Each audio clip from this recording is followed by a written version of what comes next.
자, 얘들아 오늘 주제 3 할 건데 주제 2의 끝부분부터 좀 다시 볼게요. 주제 2에 보면 요 그림이 나오거든. 근데 요 그림이 뭐냐면 요건 군장사회고 요건 연맹체 국가예요. 그럼 여기 지금 군장이 다스리고 있는 요 조그만 게 소국이야. 요 조그만 나라는 군장들이 다스리고 있는데 이 안에 연결고리가 전혀 없죠. 그러니까 개개인 군장이 요 소국을 다스리고 있었다는 뜻이야. 그런데 연맹체 국가로 넘어오면 여기에 연결고리가 생겨요. 이 군장들이 모여서 이 왕을 선출했다는 거지. 이런 걸 연맹이라고 부르는 거야. 그래서 연맹체 국가란 어떤 소국들이 연맹을 이루고 왕을 선출하는 체제를 연맹이라고 해. 그럼 이 다음 페이지 오늘 할 주제 3이 이제 삼국의 발전인데 삼국은 고대 국가라고 부르거든요. 그럼 여기서 어떤 차이가 발생하는지 보자.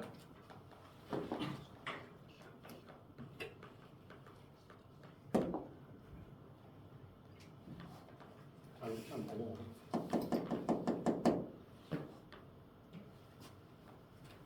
이 상태에서 쌤이 그림을 하나 더 그려볼게. 연맹체 국가가 다음 단계로 발전하면 중앙 집권적 고대 국가라고 발전하게 되는데 이 모양은 그림이 어떻게 되냐면 이렇게 되는 거야. 이 밑에 귀족, 수많은 귀족들. 그러면 지금 연맹체 국가에서 고대 국가로 넘어갔을 때 어떤 변화가 생기는 것 같아요? 왕이 원래는 선출이었는데 이제 왕이 제일 위로 가고 이 군장들이 귀족을 형성하게 되면서 이런 피라미드 구조, 이제 상하 관계 구조가 생겨나게 되는 거야. 그럼 이때는 왕을 선출로 뽑는다 아니다? 선출로 뽑는 거 아니죠. 이때부터는 어떻게 되는 거야? 얘가 강력하게 권력이 얘한테로 몰려 있으니까 그 권력을 밑으로 자기 아들한테로 내려 보내주겠죠. 그래서 이 다음 페이지에 보면 주제 3에 여기부터 사실 보는 게 좋아. 초기 삼국은 연맹체를 형성한 여러 부가, 예를 들면 고구려도 5부로 되어 있었고 구려도 어때요? 마가, 우가, 저가, 구가 이런 것들이 다 부잖아. 그런 부족들이 국가 운영을 주도했대. 그래서 초기 삼국에 뭐가 있어? 모든 삼국에 회의체가 있는 거야. 왜? 모였으니까. 그렇지? 모여서 회의에서 왕도 뽑고 국가 정책도 결정하고 그런 거지. 그러면 얘들아 쌤이 문제 내볼게. 여기서 연맹체 국가 단계에서 회의가 존재할 때 왕권은 강해 약해? 강하지 않지. 왜? 부여의 경우 어땠어요? 흉년이 들면 왕한테 책임을 물어서 교체하기도 했잖아. 그러니까 왕권이 강하다고 볼 수 없죠. 그런데 삼국은 불교를 공인하고 율령을 반포하고 이런 것들을 하면서 점차 왕 중심의 체제로 갖추어 나갔대. 그러면 불교라는 건 당시에 어떤 의미가 있을까요? 불교에서 누구를 추종하죠? 부처를 추종하지. 내가 열심히 해서 부처가 되는 게 원래, 그러니까 깨달은 자가 되는 게 원래 불교의 본질인데 이것이 인도에서 발생한 불교가 중국을 넘어서 우리나라로 오면서 중국에서 어떤 식으로 받아들였냐면 부처님하고 황제하고 동일시하는 그런 형태를 취했어. 그래서 불교를 정치가 이용한 거예요. 종교를 정치가 이용한 거예요. 그래서 왕이 곧 부처님이야. 그럼 부처님한테 잘하듯이 왕한테도 잘해야 되는 거야. 이해돼? 그래서 이런 불교를 공식적으로 국가가 우리의 종교를 인정을 하면서 왕 즉 불, 왕이 곧 부처다 이런 사상들을 머릿속에 심어주게 돼. 그러니까 국가 불교화 되는 거예요. 그 다음에 자 우리나라의 모든 종교가 우리의 국교는 불교야라고 딱 정해줬어. 옛날에 각자 믿던 신이 있잖아. 근데 그 각자 믿던 신들을 어떻게 하는 거야? 다 부정하고 나한테로 모이게 하는 거죠. 중앙 집권의 느낌을 받고 있니? 느낌이 느껴져? 그 다음에 율령 반포에서 율령이라는 건 뭐냐면 여기 써있지.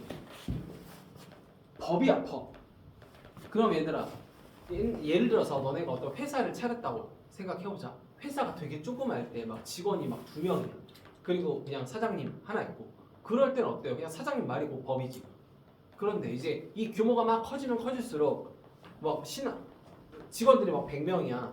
그러면 그때는 그냥 대표 말 한마디로 왔다 갔다 하면 너무 구멍가게 같잖아.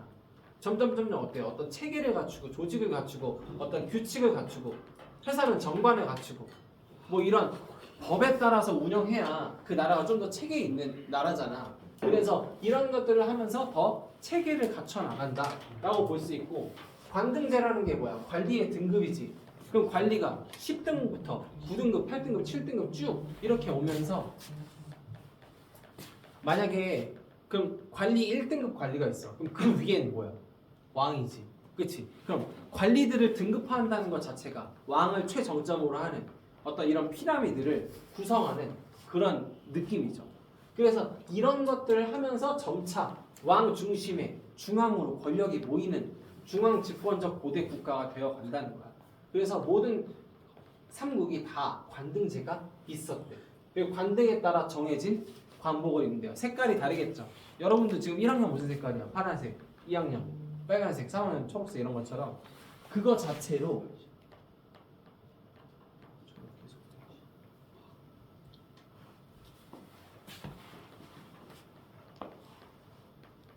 뭐 하다 말했지? 그러니까 그거 자체로 위계가 생기잖아, 그렇지? 그래서 색깔로 위계를 구분했다. 항상 최정점엔 왕이 있다. 그래서 삼국은 이제 중앙 집권 체제를 강화하고 지방에도 지방관을 파견합니다. 여기서 중요한 말은 뭐냐? 주요 거점이라는 거야. 아직 왕이 지방 세세한 곳까지 통치를 하진 못하는 거야. 왜? 아직 왕권이 그 정도로 강하지 않으니까. 그래서 중요한 지역에만 왕의 입김이 닿는 지방관들을 보내서 중요한 지역을 통치를 했다라는 거죠. 그래서 이 부분을 먼저 읽고 가는 게 좋아. 자, 그 다음에 여기 한 칸 여기에 보면 서울 지도예요. 서울에 고구려 유적도 있고 백제 유적도 있고 신라 유적도 있어. 이거 무슨 말이야? 삼국이 다 여기를 차지했었다는 의미고, 그리고 그 우리 이 삼국의 지도를 보면 삼국의 지도 하나 더 있다. 고 백신이 다 어떤 뭐랄까 국경을 맞닿고 있는 부위가 어디야? 바로 이 중부 지방이죠. 그렇죠? 그래서 여기가 삼국시대의 격전지였고 우리가 흔히 알기로 이 삼국을 차지한 시점이 그 국가의 전성기다라고 알고 있잖아. 그럼 그 이유는 뭐야? 여기가 이 중부 지방이 뭐 비옥한 곡창지대이기도 하고 또 여기 한강 따라서 배를 타고 나갈 수도 있는 항구의 역할도 해주기 때문에 어떤 선진 문물 중국과 교류하기도 좋고 그렇죠? 뭐 그런 내용으로 우리가 배웠었지. 그래서 여기 보면 교통이 요지고 땅이 비옥해서 물자를 얻기 좋았다. 그래서 여기를 중심으로 성장을 한다. 근데 맨 처음에 백제가 한강 지역을 차지하고 있었죠. 그래서 우리 서천동 롯데월드 쪽에 거기 이제 온조가 거기서부터 시작해서 백제국이 시작하잖아요. 그래서 백제가 처음에 한강을 차지하고 있다가 나중에 고구려 장수왕 때 고구려가 차지하기도 하고 또 신라가 진흥왕이 백제의 상왕과 함께 나제동맹이 결성해서 고구려로부터 한성을 빼앗고 이런 내용들도 나오게 되죠. 뒤에 다시 보고요. 자, 그 다음에 쌤이 그 추가 심화 문제로 한국사 A 우리 도장 받기 할 때 냈던 문제 중에 하나가 왜 가야까지 포함해서 사국시대라고 부르지 않고 삼국시대라고 부르냐잖아. 그럼 거기에 대한 답은 뭐야? 가야는 고대 중앙 집권적 고대 국가로 발전하지 못했기 때문에, 가야는 어디서 끝났기 때문에 연맹체 국가의 느낌에서 끝나버렸기 때문에 사국시대라고 부르지 않는 거지. 자, 삼국은 초기에는 자, 주몽이 고구려 건국한 거 알고 있고요. 수도를 졸본에서 국내성으로 옮겼대요. 국내성 여기죠. 졸본은 한 이쪽 돼요. 그래서 졸본에서 국내성으로 옮기고 그 다음에 태조왕 때 우리 동해 옥저 주제 2에서 배울 때 뭐라 그랬어? 고구려의 압박으로 크게 성장하지 못했다라고 배웠잖아. 그래서 옥저를 태조왕이 먹고 그 다음에 중국에 뭐 침략을 받기도 하였다. 고구려는 옥저를 먹고 국내성으로 옮기면서 조금 더 밑으로 내려오면서 이제 그 어떤 압록강이나 우리나라 한반도의 최북부 지역에서 성장하였다라는 내용이고요. 그 다음에 온조, 주몽의 아들이라고 알려져 있죠.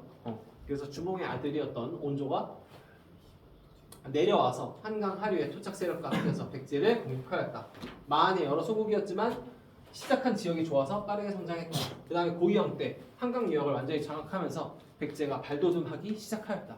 신라 역시 경주 지역에서 살고 있던 사람들끼리 조그만 사로국이라는 나라에서 출발했대.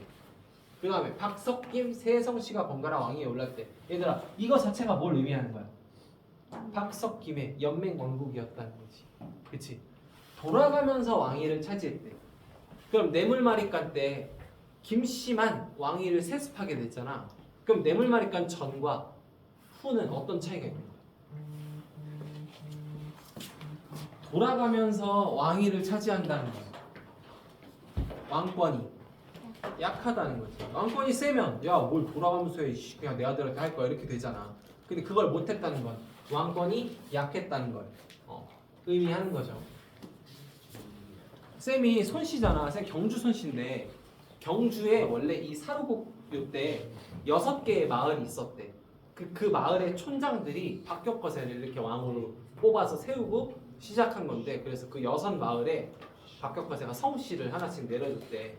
그래서 김, 이, 박, 최, 배, 설, 손이야.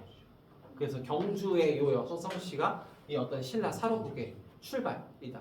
그래서 이때 그런 어떤 부족들끼리 모여서 막 나라를 만들어가는 그런 느낌을 이해하면 되겠어요. 자, 그 다음에 가야는 위치상 어디예요, 여러분? 가야 여기지. 그러면 딱 봐도 여기 낙동강 흐르고 남쪽, 우리나라 남쪽으로 갈수록 기후가 어때요? 따뜻하죠. 따뜻하면 뭐가 잘 자라? 곡식이 잘 자라지. 그리고 밑으로 내려갈수록 산지보다 뭐가 많아? 우리나라 평야가 많잖아. 평야가 많은데 따뜻해. 물도 많아. 그러면 그런 땅을 뭐라 그래? 비옥하다라고 하지. 그지? 이런 비옥한 평야를 중심으로 농업이 크게 발달하였다. 그리고 가야의 특징, 가야는 철의 나라라고 부르죠. 그래서 다양한 철기 문화가 굉장히 발전했던 국가였고요. 그 다음에 가야 연맹을 처음에 이끌던 건 금관가야죠. 그래서 가야는 6개의 가야가 연맹을 이루었다라고 이제 교과서에 나와 있는데, 뭐 아라가야, 소가야, 대가야, 금강가야 뭐 이렇게 등등 해서 6개의 가야가 있었대. 자, 이런 그림 같은 거, 이런 건 이제 뭘 의미해요? 장수왕의 무덤, 석천동 보분군, 이건 백제, 이건 고구려. 느낌이 똑같이 생겼지. 그러니까 이거 지배층이 무덤 양식을 공유한다는 건, 얘들아 장례 방식을 어떻게 배워? 우리 아빠가 할아버지 장례 지내는 걸 보고 내가 우리 아빠 장례 지내잖아. 그치? 그러니까 장례 양식이 똑같다는 건 같은 한 뿌리라는 걸 추정해 볼 수 있는 역사적 어떤 양식이 되겠죠. 그래서 고구려의 장군총과 백제의 석천동 고분군을 통해서 초기 지배 세력 간의 관련성을 유추할 수 있다. 자, 그 다음에 이제 백제의 발전 먼저 보면, 얘들아, 요 파트 공부할 때 보면은 백제도 나오고 고려도 나오고 신라도 나오잖아. 그래서 그냥 이거는 그냥 시험 공부할 때 쌤이 그냥 권유하는 방법인데, 삼국의 발전에서 한강 유역 차지 또는 뭐 예를 들면 관등대전비, 그 다음에 또 뭐가 있었죠? 율령, 그리고 불교, 공인, 이런 것들이 있었잖아. 그럼 너네가 시험 공부한 다음에 이렇게 채워보는 거야. 여기 고, 백, 신. 그래서 한강유역 차지한 거, 이때 백제는 누구였어? 이때 고이왕이었지. 그렇지. 고구려 때는 장수왕, 이때는 진흥왕. 관등대 정비한 건 백제 고이왕이죠. 그렇죠? 그 다음에 관등대를 정비했다. 이때 소스림 때 완전히 관등대가 정비된 건 아니지만 소스림 왕이 율령을 반포하면서 어느 정도 이러한 체계를 갖추기 시작했겠지. 신라 때는 누구예요? 관등대 정비한 거. 버프왕 때 율령 반포하잖아요. 그렇죠? 버프. 그렇죠? 그러니까 고구려와 신라의 관등대 정비 꼭 이렇게 쓰지 않아도 돼. 그런데 이 율령을 반포한 시점부터 점차 저 어떤 분위기가 만들어졌겠다라고 생각을 하면 되고, 백제의 율령 반포를 딱 누가 했다라고 교과서에 나오진 않죠. 그렇죠? 그다음 고구려에서 불교 공인 누가 했어요? 소스림이 했고, 그다음에 백제는 침룡왕이라고 하는 왕인데 교과서에 나오지 않으니까 넘어가도록 하겠고요. 신라의 경우는 누구예요? 버풍이죠. 그래서 고구려의 소스림과 신라의 버풍왕 때 어떤 전성기를 위한 기반을 다져줬다 그런 느낌을 가지면 될 것 같아요. 그래서 버풍왕의 아들이었던 진흥왕 때 신라가 전성기를 누리게 되고요. 고구려도 소수림왕 이후에 광개토왕 장수왕으로 넘어가면서 전성기를 맞이하게 됩니다. 자, 우리가 근초고왕부터 볼 건데 근초고왕은 일단 백제의 광개토대왕이라는 느낌으로 아시면 되겠어요. 딱 봐도 백제의 영토가 되게 확정되는 걸 볼 수 있죠. 그래서 뭐 요서에 진출하였다 이런 기록도 있고 평양성으로 쳐들어가서 고구려의 고국 원함을 전사시키기도 하고 백제 밑에 마한 지역을 완전히 복속해서 어떤 백제의 어떤 영토를 단단하게 다진 왕이라고 알아두시면 되겠어요. 자, 고구려의 경우는 소수림왕 때, 신라의 내무왕 때는 비로소 이제. 근데 벌써 신라가 늦은 게 볼 수가 있는 게 지금 이 내용이 왜 나오냐면 백제가 맨 먼저 중국과 이렇게 교류하는 이런 활동이 있잖아. 그래서 빨랐다는 거야. 근데 신라의 같은 경우는 자, 고구려도 보면 중국하고 붙어 있죠. 백제도 중국과 붙어 있지. 근데 신라만 중국과 붙어 있지 않잖아. 그 신라가 제일 느린 거야. 왕이라는 호칭은 중국식 호칭이거든. 그러니까 고구려나 백제는 이미 왕이라는 걸 쓰고 있는데 신라는 사실 내물왕이라는 표현이 틀린 거야. 내물 마리간이 더 정확한 표현이에요. 왜냐? 이때 칭호를 마리간이라고 했대잖아. 그전에는 신라는 왕이라는 표현을 쓰지 않고 거서간, 처차옹, 이사금 막 이런 표현을 써요. 그러다 이제 마리간이라는 표현을 쓰는데 마리간이라는 그 뜻 자체가 대군장을 의미해. 그러니까 여전히 군장의 느낌인 거야. 그치? 이거 봐. 이렇게 써. 이 호칭 나중에 누구 가서 나와요? 지증왕 때 가서야 나오지. 그 신라가 얼마나 늦는지 알 수 있죠. 그 다음에 내문왕 때 비로소 박석김이 돌아가지 않고 김씨가 왕위 세습을 한다는 건 이제서야 왕의 어떤 그 왕권이 좀 만들어져 가는 그런 내용을 볼 수 있습니다. 자, 요거는 이제 백제 근초고왕 때 유명한 칠지도인데 근초고왕의 세자였던 근구수왕이 세자일 때 이걸 갖고 일본에 가서 전해줬다는 기록이 있습니다. 자, 우리 입장에서는 보세요. 아까 계속 저 전화했었는데 안 받아서 지금 수업 중인데 아까 뭐 문제가 생겨서 오늘 해결했어요. 네. 근초광의 세자였던 근구수가 여기에 이제 일본에 전해졌다고 하는데 일본 쪽에선 백제가 바쳤다고 하고 우리 입장에선 하사해 줬다고 하는데 바쳤다는 거 개소리죠. 우리가 뭘 바쳐? 훨씬 우리보다 당시 문화 수준이나 국력이 낮았을 텐데. 자, 다음 페이지. 이거 됐다. 자, 이제 백제의 전성기를 지나서 고구려 보겠습니다. 자, 일단 우리 고구려의 기상을 느껴봅시다. 교를 내려. 교라는 건 왕이 내리는 명령이야. 교를 내려 동이 매금에게 의복을 하사하였다. 동이 얘들아 동쪽 오랑캐라고 칭했어. 고구려가. 고구려 입장에서 동쪽에 있는 신라한테 그러면 동쪽에 오랑캐가 있으면 서쪽 오랑캐가 있고 북쪽 오랑캐, 남쪽 오랑캐가 있겠죠. 네. 그리고 나는 가운데 이 지구의 중심 이런 생각을 원래 중국이 갖고 있는데 우리를 그래서 동이라고 부르는데 고구려가 신라를 동이라고 부른다는 건 고구려가 스스로 내가 중심이다 라는 생각이 있다는 거지. 그래서 고구려의 천하관은 느낄 수 있다.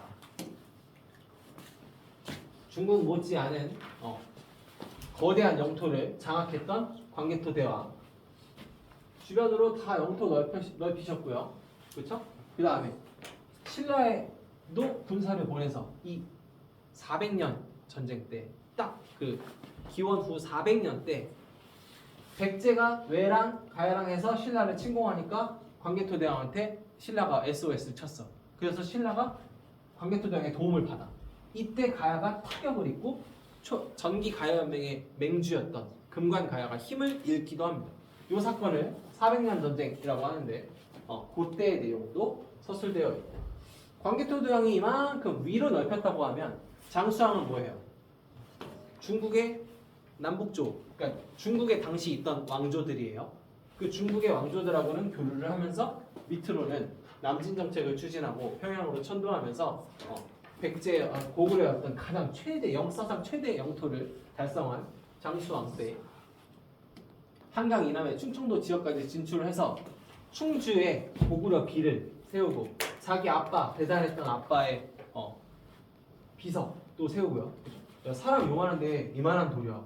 어마어마하지, 그지?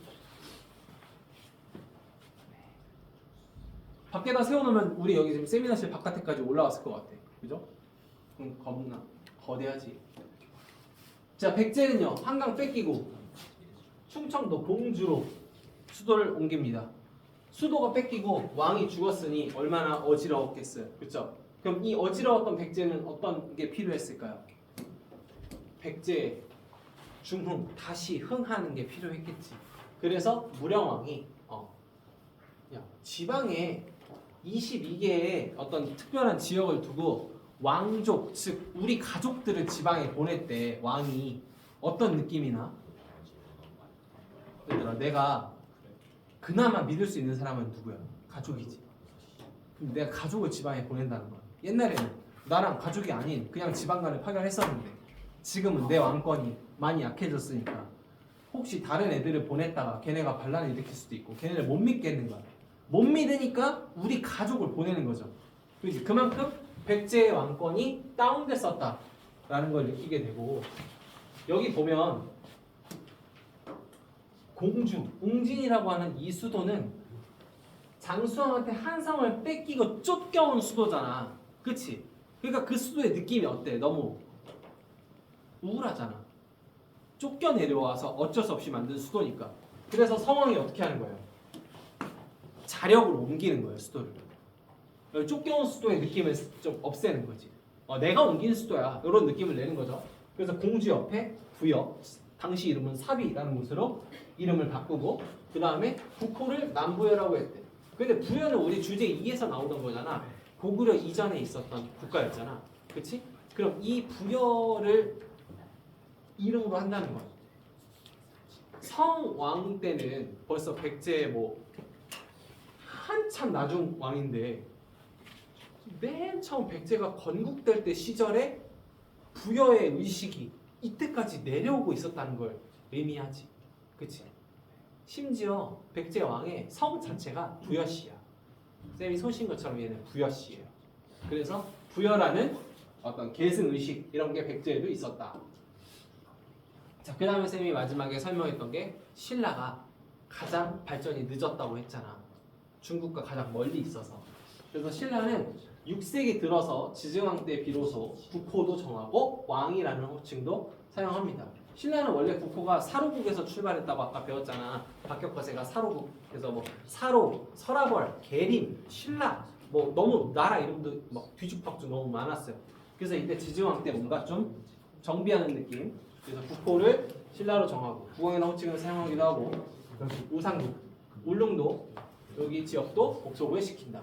그 다음에 법흥왕 아까 정비했죠. 율령을 반포하고 불교를 공연한다. 여기 이 법흥왕의 법이 뭐냐면 부처님의 법을 의미해. 불법을 의미해요. 부처님의 법을 흥하게 한 왕이야. 이름 자체가. 그래서 이름 자체가 불교 공인 왕이에요. 얘는. 여러분 옛날에 어렸을 때 옛날 이야기처럼 들었을지 모르겠는데 이차돈이라는 사람이 있었는데 이차돈이 법흥왕한테 불교 공인에 대한 얘기를 하면서 자기가 순교하겠다라고 해서 이차돈의 목을 쳤더니 젖과 같이 흰 피가 쏟았다 이런 삼국유사 옛날 이야기 있잖아. 그때 그 나오는 왕이 바로 이 법흥왕이 되겠습니다. 금강가야 정복했고요.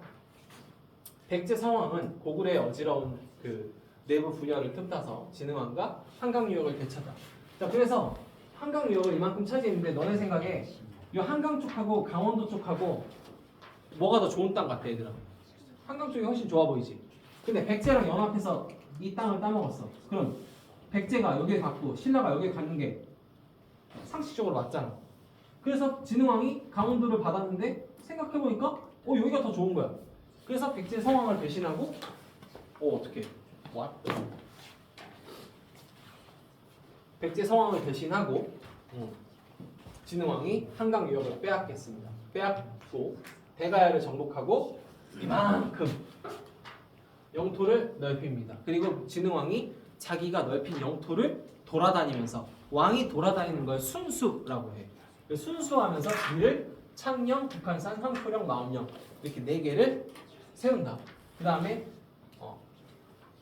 여기 순수비를 세우고요. 그 다음에 진흥왕이 고구려 영토에 있던 적성 지역을 점령한 후에 이건 비도 세웠다. 그래서 신라가 세운 5개의 비석도 쌤이 한국사 A 시간에 물어봤었죠. 자, 마지막으로 가야. 가야는 보시다시피 연맹이라는 표현을 써요. 중앙 집권적 고대 국가로 발전하지 못했고 초기의 금강가야가 전기 가야연맹의 중심이고 후기 가야연맹의 중심은 대가야인데 요 사이에 광개토왕의 AD 400년 전쟁 때 이렇게 가야연맹이 변하게 됐고, 그렇지? 그 다음에 나중에 이 신라와 백제의 압력을 받으면서 성장하지 못하다가 결국에 신라의 버풍왕과 진흥왕한테 정복당해서 복속됐다 라는 얘기고, 그 다음에 쌤이 얘기했던 게 가야는 농업으로 발달했던 나라일 뿐더러 철의 나라라고 했잖아. 그래서 철이 굉장히 생산이 많이 되던 지역이야. 변한 지역이. 그래서 이런 철제 투구, 갑옷 이런 것도 출토됐고, 덩이새가 대단 쌤이 생각할 때 되게 의미가 있는 유물인데 그냥 말 그대로 쇳덩이야. 근데 이 쇳덩이 자체가 화폐의 역할을 했다는 거야. 근데 어떤 철 덩어리가 화폐의 역할을 했다는 거. 그만큼 철이 유통이 많이 되고 있었다는 철의 나라를 의미하는 그런 유물이 되겠습니다. 자, 이렇게 해서 선생님 오늘 주제 3까지 살펴봤고요. 주제 4는 다음 시간에 또 찍어서 올려드리도록 하겠습니다. 안녕.